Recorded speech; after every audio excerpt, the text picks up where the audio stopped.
Philippe, how is your squad looking for tomorrow, and how close are some of the new faces to the starting games? We saw JFT Backlad make a contribution in midweek, and obviously you have Robin Proper training properly with you and available.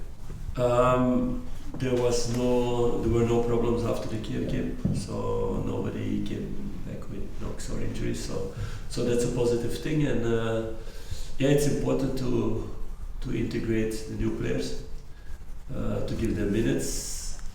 It's also important we have a game on Tuesday again, so it's looking with which players you want to start. Are players ready now for 90 minutes and then Tuesday again? So it's making a balance between those decisions. How difficult is it to do that? Because when someone like Vaclav comes on and makes a contribution, the fans get excited, they want to see them in the team, but do you have to kind of think bigger picture, longer term? Yeah, of course, I'm not a fan. I'm a fan in a way, but no, those are always the things, and that's for every manager. That's why we always hear things like it's not possible that you take this one off, or it's not possible that this one doesn't start. But it's because people don't know all the details, and that's normal also. That's why they're fans. So I need to see to get results and let players grow and make them better. And Václav, like I said, I think he had 6 trainings now. I don't know. So it was before 4 weeks in holiday. So for him, it's like pre-season now.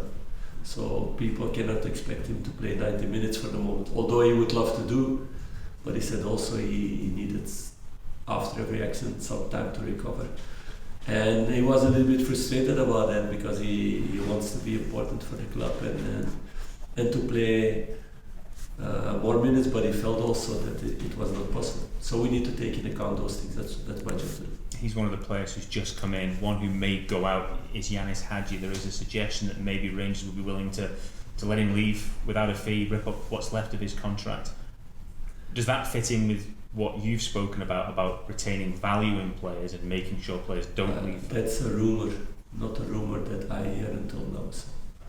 But I'm not busy all this time with for what amount of money is a player going out or coming in, or all those things. That's not my job to do. It was my job to see what's necessary for the squads, what profiles we need, and there are other people financially making decisions. So it's about that. It's not me making that kind of decisions. Philippe, there's a report that Todd could be close to leaving. Can you give us any information on that? I cannot give any more information. No. Okay. It's a rumor. I don't know how close it is or not. No idea. Okay. Can you tell us how both yourself and the players are feeling ahead of this unique situation about playing at Hampden? Yeah, we're looking forward to it because we need to adapt. And we know one thing, we will have again 50,000 fans behind the team, so that's a really important thing, that you have that amount of people. It could have been a stadium, for example, for 20,000 people. So that's different. So we have the same amount that you have at Ibrox, and I know the fans will be behind the team to push them. It's a little bit other scenery, but in that way, I have the experience a few times already with half our fans at Hampden, who made a very good atmosphere, so there will be double now. So I expect more than double the atmosphere from before. What can the result and the nature of the result against Dinamo, the last minute equaliser, do for the group for the remainder? I don't think only the results, it's not only about that, it's also about the way.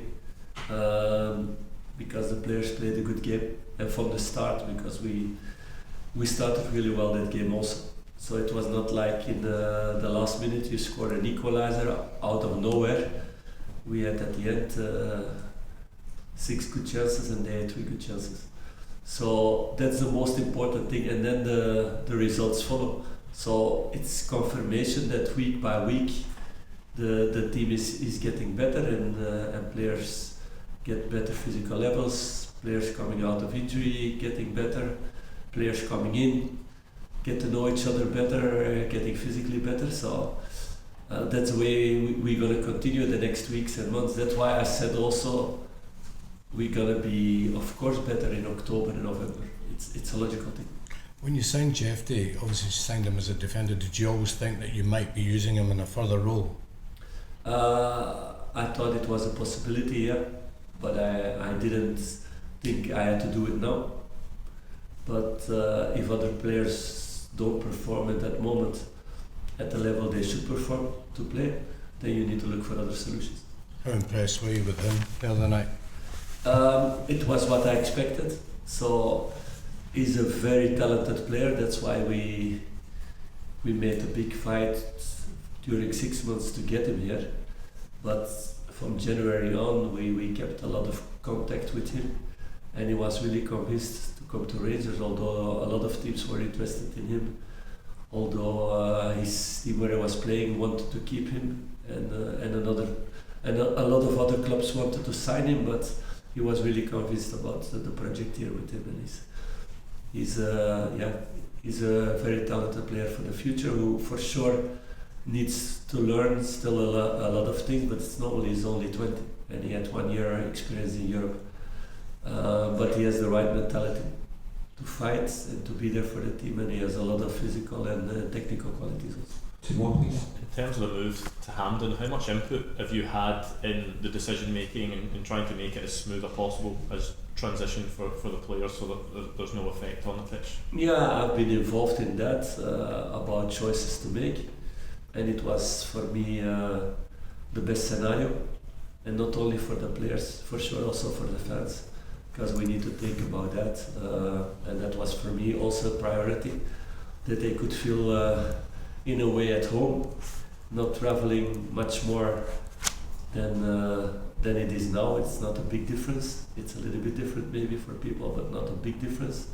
It would have been different if it was at Murrayfield, or it would have been in like a big stadium in England, for example, where also other possibilities. But so I'm really happy that the club could find a solution together with the federation to play at home. I think for everybody it's the best alternative. Have you sought any assurances from the chairman over the timescales? The chairman also spoke a couple of weeks ago about when there could be back at Ibrox. Have you been keeping up to date on that, or have you just then gone with it and what will be? I don't know if you bought a house or you built a house one time. Yes. You bought one or yes, you built one? Bought one.